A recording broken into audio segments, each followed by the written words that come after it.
Fala pessoal, tudo bom com vocês? Pastor Christopher da área de novo para a nossa leitura da Palavra de Deus. Aí estamos no dia 167.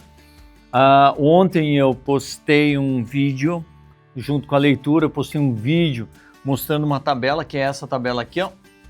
Essa tabela aqui cronológica. Eu expliquei tudo certinho, como a gente consegue enxergar isso. Ela mostra um pouquinho da realidade da nossa leitura. Fala desde Abrão até os 400 anos de silêncio, toda essa história, principalmente dos reis ali, como é que foi o momento dos profetas. Você vai ver certinho como você consegue se localizar bem na sua leitura quando você estiver lendo. E provavelmente no meio da leitura a gente possa dar uma mexida na nossa tabela só para você entender o que eu quero passar para vocês, ok? Então, assim, dito isso, quero que você venha junto com a nossa leitura de hoje de 167.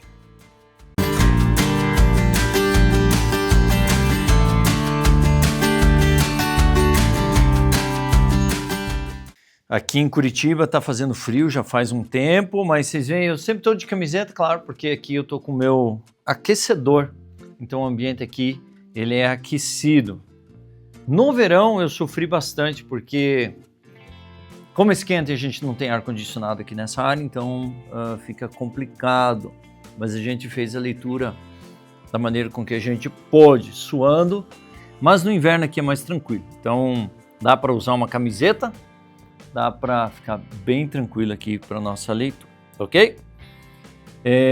Vamos lá para a nossa leitura de 1 Reis 15, 25, 17 a 27. Olha só, Nadab, filho de Jeroboão, começou a reinar sobre Israel. Então aqui, se nós olharmos aqui, vamos ver. Jeroboão, nós estamos falando em 1 Reis 15. Então aqui, ó, 1 Reis 15. Aqui, ó, Nadab. Nós estamos bem no início aqui da nossa leitura, aqui, ó, Nadab. Aqui não tinha nenhuma intervenção de algum dos profetas, apenas Nadab e os seus conselheiros. Aí depois disso nós vamos ter Baza, e em Baza nós vamos ter a intervenção de Jeú, aqui em Israel, e Azarias, em Judá. E só mais para frente que nós vamos ter os profetas escritores. Enquanto isso, nós vamos ficar um bom tempo sem ter a intervenção de profetas que escreveram a respeito do que está acontecendo. Isso aqui são as escritas registradas dos reis, nos livros dos reis, né? Então nós temos, nesse momento, nós não temos nenhum profeta ali próximo que está intervindo no reinado desses reis, beleza? Só para você entender o que está acontecendo e como você usa a tabela, então vá naquele vídeo, faça o download, estou abrindo para vocês, beleza? Então vamos lá para a nossa leitura de hoje. Nadab, filho de Jeroboão, começou a reinar sobre Israel no segundo ano do reinado de Asa, rei de Judá. Ó, segundo ano de Asa. Então aqui nós temos já a linha, aqui ó, vou colocar aqui ó. Aqui nós temos, vamos lá, vamos ver se a gente consegue aqui ó. Aqui nós temos Nadab junto, e aqui ó, nós temos o início do reinado de Asa em Judá, e Nadab aqui, tanto que ele reinou bem pouquinho. Você viu aquela tirinha amarela? Bem pouquinho ele reinou. E reinou sobre Israel 2 anos, viu? São os 2 aninhos lá que ele fez. Fez o que era mal aos olhos do Senhor e andou nos caminhos de seu pai, e no pecado do seu pai levou Israel a cometer.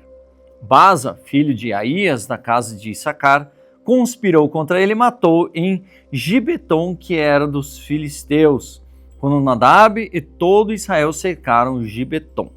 No 3º ano do reinado de Asa, rei de Judá, Baza matou Nadab e passou a reinar em seu lugar. Logo que começou a reinar, matou toda a descendência de Jeroboão, não deixou ninguém com vida, exterminou todos, segundo a palavra do Senhor, anunciada por meio do seu servo Aías de Siló. E lá na tabela você vai ver ali o período de Aías também. Por causa dos pecados que Jeroboão havia cometido e pelo que havia levado Israel a cometer, por causa da provocação com que havia irritado o Senhor, Deus de Israel. Quanto aos demais atos de Nadab, tudo o que fez, não está tudo escrito no livro da história dos reis de Israel? Asa e Baasa, rei de Israel, estiveram sempre em guerra. No terceiro ano do reinado de Asa, rei de Judá, Baasa, filho de Aías, começou a reinar sobre todo Israel em Tirsa e reinou 24 anos. Fez o que era mal aos olhos do Senhor e andou no caminho de Jeroboão e no seu pecado, o qual havia feito Israel cometer. Então a palavra do Senhor veio a Jeú, filho de Anani, contra Baasa, dizendo: Eu levantei do pó e fiz com que você se tornasse chefe sobre o meu povo de Israel, mas você tem andado no caminho de Jeroboão e tem feito o meu povo de Israel pecar, irritando-me com os seus pecados. Por isso, Baasa, vou exterminar você e os seus descendentes, e vou fazer com que sua casa, o que fiz com a casa de Jeroboão, filho de Nebate. Se alguém da casa de Baasa morrer na cidade, os cães o comerão, e se alguém morrer no campo, as aves dos céus o comerão. Do céu. Quanto aos demais atos de Baasa, ao que fez ao seu poder, não está tudo escrito no livro da história dos reis de Israel? Baasa morreu e foi sepultado em Tirsa, e Elá, seu filho, reinou em seu lugar. Assim, por meio do profeta Jeú, filho de Anani, a palavra do Senhor veio contra Baasa e contra sua descendência por todo o mal que ele havia feito aos olhos do Senhor, irritando-o com as suas obras e fazendo-se igual à casa de Jeroboão, também porque matou a casa de Jeroboão. No 26º ano do reinado de Asa, rei de Judá, Elá, filho de Baasa, começou a reinar sobre Israel em Tirsa e reinou 2 anos. Enri, seu servo, comandante da metade dos carros de guerra, conspirou contra ele. Ela estava em Tirsa, bebendo e embriagando-se na casa de Arsa, seu encarregado em Tirsa. Zinri entrou na casa, atacou Elá e o matou. No 27º ano do reinado de Asa, rei de Judá, e Zinri reinou em lugar de Elá. Logo que começou a reinar e se assentou no trono, Zinri matou todos os descendentes de Baasa. Não lhe deixou nenhum do sexo masculino, nem dos parentes, nem dos seus amigos. Assim Zinri exterminou todos os descendentes de Baasa, segundo a palavra do Senhor anunciada por meio do profeta Jeú contra Baasa. Por todos os pecados de Baasa e seus filhos, seu filho Elá cometeram, e pelos pecados que fizeram Israel cometer, irritando o Senhor, Deus de Israel, com os seus ídolos. Quanto aos demais atos de Elá, tudo que ele fez, não está tudo escrito no livro de história dos reis de Israel? No 27º ano do reinado de Asa, rei de Judá, Zinri reinou 7 dias em Tirsa. Olha só, 7 dias. Aí nós temos aqui Elá, Zinri, Tibna e Onri. Então Zinri reinou 7 dias, está aqui na tabela. 7 dias. E Tibni e Onri disputam o poder. Então nós temos aqui Tibni e Onri. Nós vemos uma faixa unida aqui, ó. Vamos ver aqui, ó. Uma faixa unida aqui. Isso, aqui. Vamos lá. Aqui, ó. Você vê que tem um amarelo e um vermelho junto. Que é onde nós temos o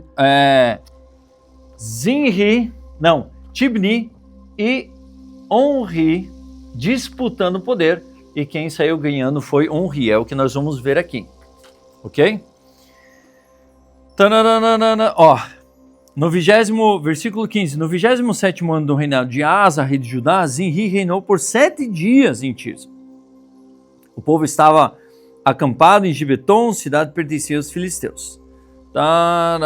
Isso. O povo estava acampado, ouviu dizer, Zinri conspirou contra o rei e o matou. Por isso, naquele mesmo dia, no arraial, todo Israel constituiu o rei sobre Israel o Onri, comandante do exército. Onri saiu de Gibeton, estando todo Israel com ele, e sitiou Tirza. Quando Zinri viu que a cidade havia sido tomada, foi para a fortaleza do Palácio Real, pôs fogo no palácio ao redor de si e ali morreu. Isso aconteceu por causa dos pecados que havia cometido, fazendo o que era mal aos olhos do Senhor, andando no caminho de Jeroboão e no pecado que havia cometido, e fazendo Israel pecar. Quanto aos demais atos de Zinri e a conspiração que fez, não está tudo escrito no livro da história dos reis de Israel? Então o povo de Israel se dividiu em 2 partidos. Metade do povo seguia Tibni, filho de Ginate, para o fazer rei, e a outra metade seguia Onri. Você viu aquela faixinha?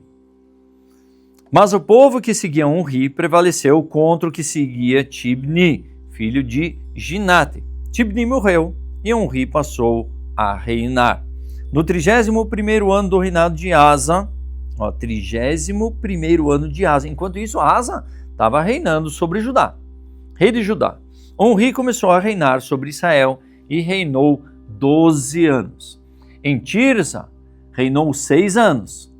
De Semer, ele comprou um monte de Samaria por 68 quilos de prata e o fortificou. E a cidade que edificou sobre o monte chamou de Samaria, nome oriundo de Semer, dono do monte. Onri fez o que era mal aos olhos do Senhor, fez pior do que todos os reis que vieram antes dele. Andou em todos os caminhos de Jeroboão, filho de Nebate, bem como nos pecados que esse levou Israel a cometer, irritando o Senhor, Deus de Israel, com os seus ídolos. Quanto aos demais atos de Onri, ao que fez e o poder que manifestou, não está tudo escrito no livro de história dos reis de Israel? Onri morreu e foi sepultado em Samaria, e Acabe, seu filho, reinou em seu lugar. Acabe, filho de Onri, começou a reinar sobre Israel no 38º ano do reinado de Asa, rei de Judá. E Acabe, filho de Onri, reinou sobre Israel em Samaria 22 anos. Acabe, filho de Onri, fez o que era mal aos olhos do Senhor, mais do que todos os reis que vieram antes dele. Como se fosse pouca coisa andar nos pecados de Jeroboão, filho de Nebate. Acabe foi mais longe e tomou por mulher Jezabel, filha de Et-Baal, rei dos Sidônios, serviu Baal e o adorou. E aqui nós vamos ter uma história bem desenvolvida em cima do relacionamento de Acabe e Jezabel e qual a influência de Jezabel sobre as decisões de Acabe. E muitos pastores ministram a esse respeito, o espírito de Jezabel, que é um espírito de... como é que eu posso dizer? De pressão, seria direcionamento do homem, seria feitiçaria, alguma coisa assim, sobre a vida de Acabe. Continuando. Levantou um altar a Baal no templo de Baal que tinha edificado em Samaria. Acabe fez também um poste da deusa Aserá, de maneira que cometeu mais abominações para irritar o Senhor, Deus de Israel, de que todos os reis de Israel que vieram antes. Em seus dias, Iel, o Betelita, edificou Jericó. Quando ele lançou os alicerces da cidade, morreu Abirão, seu filho primogênito. E quando colocou os portões, morreu Segube, seu filho mais novo, segundo a palavra do Senhor anunciada por meio de Josué, filho de Num. Então Elias, o tesbita dos moradores de Gileade, disse a Acabe: Tão certo como vive o Senhor, Deus de Israel, a quem eu sirvo, não haverá orvalho nem chuva nos próximos anos, a não ser quando eu disser. Então a palavra do Senhor veio a Elias, dizendo: Saia daqui, vá para o leste, esconda-se junto ao ribeiro de Querite, nas imediações de Jordão. Você beberá a água do ribeiro, e eu ordenei aos corvos que sustentem você naquele lugar. Elias foi e fez segundo a palavra do Senhor. Retirou-se e ficou morando junto ao ribeiro de Querite, nas imediações do Jordão. Os corvos lhe traziam pão e carne pela manhã, bem como pão e carne ao anoitecer, e ele bebia a água do ribeiro. Mas passado alguns dias o ribeiro secou, porque não chovia sobre a terra. Então a palavra do Senhor veio a Elias dizendo: levanta-se e vá a Serepta, que pertence a Sidom, e fique por lá. Ali ordenei a uma viúva que dê comida para você. Então ele se levantou e foi a Serepta. Chegando ao portão da cidade, encontrou uma viúva que estava apanhando lenha. Ele a chamou e lhe disse: por favor, traga-me um pouco de água numa vasilha que eu possa beber. Quando ela já estava indo buscar a água, Elias a chamou e lhe disse: traga-me também um bocado de pão, por favor. Porém ela respondeu: tão certo como vive o Senhor, seu Deus, não tenho nenhum pão assado. Tenho apenas um punhado de farinha numa panela e um pouco de azeite num jarro. E como você pode ver, apanhei 2 pedaços de lenha e vou preparar esse resto de comida para mim e para o meu filho. Vamos comer e depois morreremos de fome. Elias disse a ela: não tenha medo. Vai e faça o que você disse. Mas primeiro faça um pãozinho com o que você tem e traga-o para mim.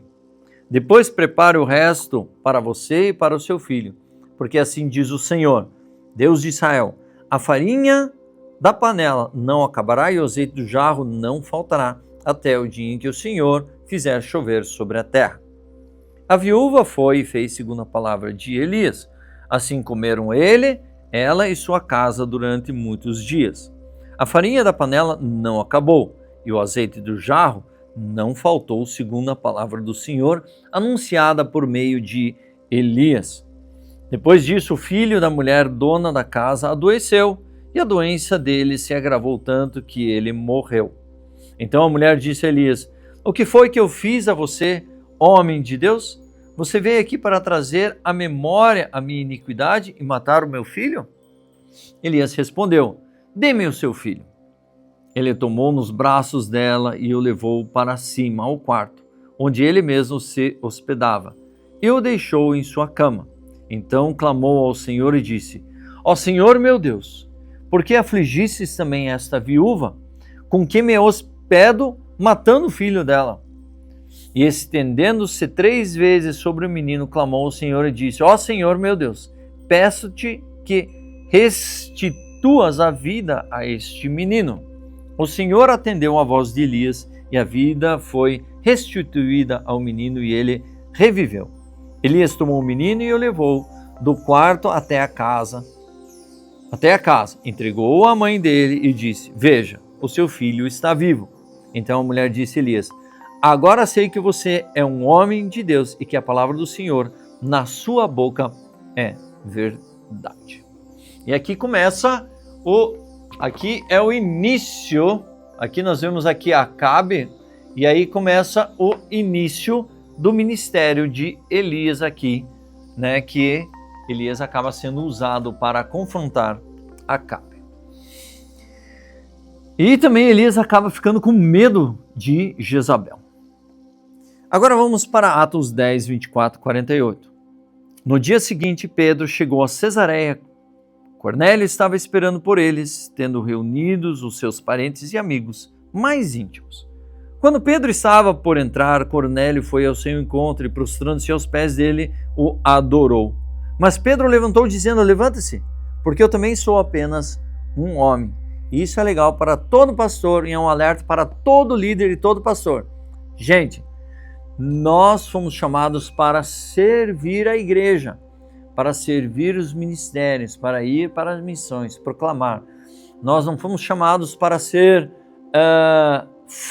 holofote em cima de nós, mas sim holofote em Cristo. E Pedro está falando assim, não, eu sou homem igual a você, Cornélio, igualzinho. Então levanta-se, né? Quem precisa da adoração somente é o Senhor. Falando com ele, Pedro entrou, encontrando muitos reunidos ali, a quem se dirigiu dizendo, e aí vem a mensagem de Pedro: vocês sabem que um judeu está proibido de se juntar a um gentil ou de entrar na casa dele. Mas Deus me mostrou que não devo considerar ninguém impuro ou imundo. Por isso, uma vez chamado, vim sem vacilar. E agora pergunto, por que motivo vocês mandaram me chamar? Cornélio respondeu: faz hoje 4 dias que mais ou menos por esta hora, às 3 da tarde, eu estava orando em minha casa. De repente se apresentou diante de mim um homem vestido com roupas resplandecentes que disse: Cornélio, a sua oração foi ouvida e as suas esmolas foram lembradas na presença de Deus. Envie, pois, alguém a Jope e manda chamar Simão, que também é chamado de Pedro. Ele está hospedado na casa de Simão, curtidor, à beira do mar. Portanto, sem demora mandei chamá-lo, e você fez muito bem em vir. Agora estamos todos aqui na presença de Deus, prontos para ouvir tudo o que o Senhor ordenou a você. Olha só que legal. Olha um princípio legal. Eu preciso parar, porque isso aqui é algo fantástico. Existe um momento em que Deus se revelou a Pedro e um homem de vestes resplandecentes se apresentou a Cornélio. E disse que as orações e o clamor de Cornélio foi ouvido, porque Cornélio, mesmo sendo romano, ele cria no Senhor. Ele deve ter ouvido tudo que estava acontecendo, a igreja sendo levantada. E aqui o que acontece? Ele falou: chame Pedro, que ele tem uma mensagem para vocês. E Pedro perguntou: mas por que vocês me chamou? Porque eu tive essa experiência. E pediram para chamar. E aí Cornélio fala assim: agora estamos todos aqui na presença de Deus, prontos para ouvir o que o Senhor ordenou a você. Prontos para ouvir uma mensagem do Evangelho para os corações daqueles que estavam junto de Cornélio e sua família. Então, um anjo do Senhor não prega o Evangelho. Quando uma pessoa vem e traz uma mensagem de arrependimento, cuide. Pode ser que não seja um anjo do Senhor. Porque o anjo do Senhor sempre vai indicar uma pessoa, sempre vai indicar um filho, sempre vai indicar uma pessoa que foi restaurada. A mensagem ela precisa vir de uma pessoa que experimentou a restauração de sua vida e o perdão dos seus pecados. E aqui nós vemos que Pedro vai chamá-los para essa mensagem. E veja só, então Pedro começou a falar e disse: reconheço por verdade que Deus não trata as pessoas com parcialidade. Pelo contrário, em qualquer nação, aquele que teme e faz que é justo lhe é aceitável. Esta é a palavra que Deus enviou aos filhos de Israel, anunciando-lhes o evangelho da paz por meio de Jesus Cristo. Este é o Senhor de todos. Vocês sabem o que aconteceu em toda a Judéia. Vocês têm esse conhecimento. Tendo começado na Galileia, depois com o batismo de João, que João pregou, com Deus ungindo a Jesus de Nazaré com o Espírito Santo e com poder. Jesus andou em toda parte fazendo o bem e curando todos os oprimidos do diabo, porque Deus estava com ele. E nós somos testemunhas de tudo o que ele fez na terra dos judeus e em Jerusalém. Depois eles o mataram, pendurando-o no madeiro. Olha só, isso é a mensagem do Evangelho. Mas Deus o ressuscitou no terceiro dia, concedeu que fosse manifesto, não a todo o povo, mas a testemunhas que foram anteriormente escolhidas por Deus. E isto é, a nós que comemos e bebemos com ele depois que ressurgiu dentre os mortos. Jesus nos mandou pregar aos povos, testemunhar que ele foi constituído por Deus como juiz dos vivos e dos mortos. Dele todos os profetas dão testemunho de que por meio do seu nome, tudo que nele querer recebe remissão dos pecados. Enquanto Pedro falava essas palavras, o Espírito Santo veio, caiu sobre todos que ouviam a mensagem. E os fiéis que eram da circuncisão, que tinham vindo com Pedro, admiraram-se porque todos, também sobre os gentios, foi derramado o dom do Espírito Santo, pois eles os ouviam falar em línguas e engrandecendo a Deus. Então Pedro disse: será que alguém poderia recusar a água e impedir que sejam batizados esses que, assim como nós, receberam o Espírito Santo? e ordenou que fossem batizados em nome de Jesus Cristo. Então lhe pediram que permanecessem com eles por alguns dias. Muito era aquele ensinamento na época. As pessoas se convertiam, eram batizadas e o Espírito Santo vinha. Acontecia nessa ordem. E aqui Deus intervém, ele confunde, ele tira a regra, ele tira a liturgia. Ele diz assim, receberam a mensagem, o Espírito Santo já pegou eles. E aí Pedro falou assim, será que eles iam recusar a água? Quem pode recusar a água? E eles os batizam. E o batismo é o testemunho. Então, o encher de Espírito Santo não está vinculado ao crer, batizar e receber o Espírito Santo. É o crer e o Espírito Santo está livre para agir sobre a sua vida, e o batizar é o testemunhar a respeito da sua decisão de caminhar com Cristo. E aqui é um momento maravilhoso em que Pedro, de forma simples e direta, diz a respeito, entrega a mensagem da salvação, dizendo da qual eles foram testemunhos, da qual eles caminharam. Aquele que era juiz dos vivos e mortos veio, interveio e nós o matamos. Mas Deus o ressuscitou e ele voltou e ele esteve junto conosco, ressurreto, que foi constituído o Senhor. Mensagem do Evangelho. Só nós podemos pregar.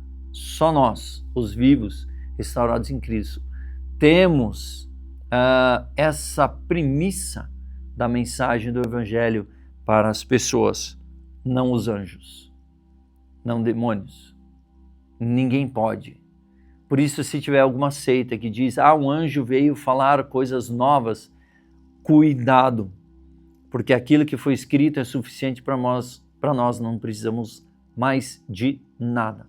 Só relacionamento com Cristo, através da leitura, através da oração, através do jejum, sabendo que nós, a partir do momento que cremos e aceitamos o Senhor como Senhor e Salvador de nossas vidas, nós somos cheios do Espírito Santo.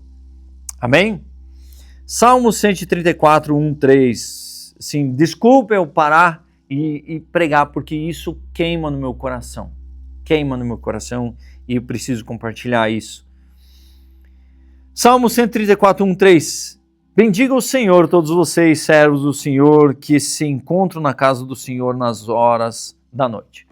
Levantem as mãos para o santuário e bendigam o Senhor, que de Sião, o Senhor que fez o céu e a terra, abençoe você. Provérbios 17, 9, 11. Quem encobre a transgressão fortalece a amizade, mas o que insiste no assunto separa os maiores amigos. Uma repreensão cala mais fundo em quem tem juízo do que com chicotadas no insensato. O rebelde só procura fazer o mal, por isso um mensageiro cruel será enviado contra ele. E assim terminamos a nossa leitura de 167. Não vou falar mais nada porque eu já falei muito nesse vídeo, já se estendeu, mas lembre-se, você pode acessar aquele vídeo lá onde vai ter a tabela. Eu acho que eu vou colocar a tabela também nos próximos vídeos para que você faça o download e tenha esse link. E assim você ter acesso a entendimento do Antigo Testamento e como a linha funciona. E também essa mensagem maravilhosa de Pedro. Uau! Fantástico! Dito isso, eu sou o pastor Christopher, assina o canal, ative o sininho, compartilhe, dá um like, vamos lá, vamos fazer um fervo nessa internet para que o YouTube entenda que é importante esse tema para a comunidade. Deus abençoe e aguardo vocês na leitura do dia de 168, o dia de amanhã.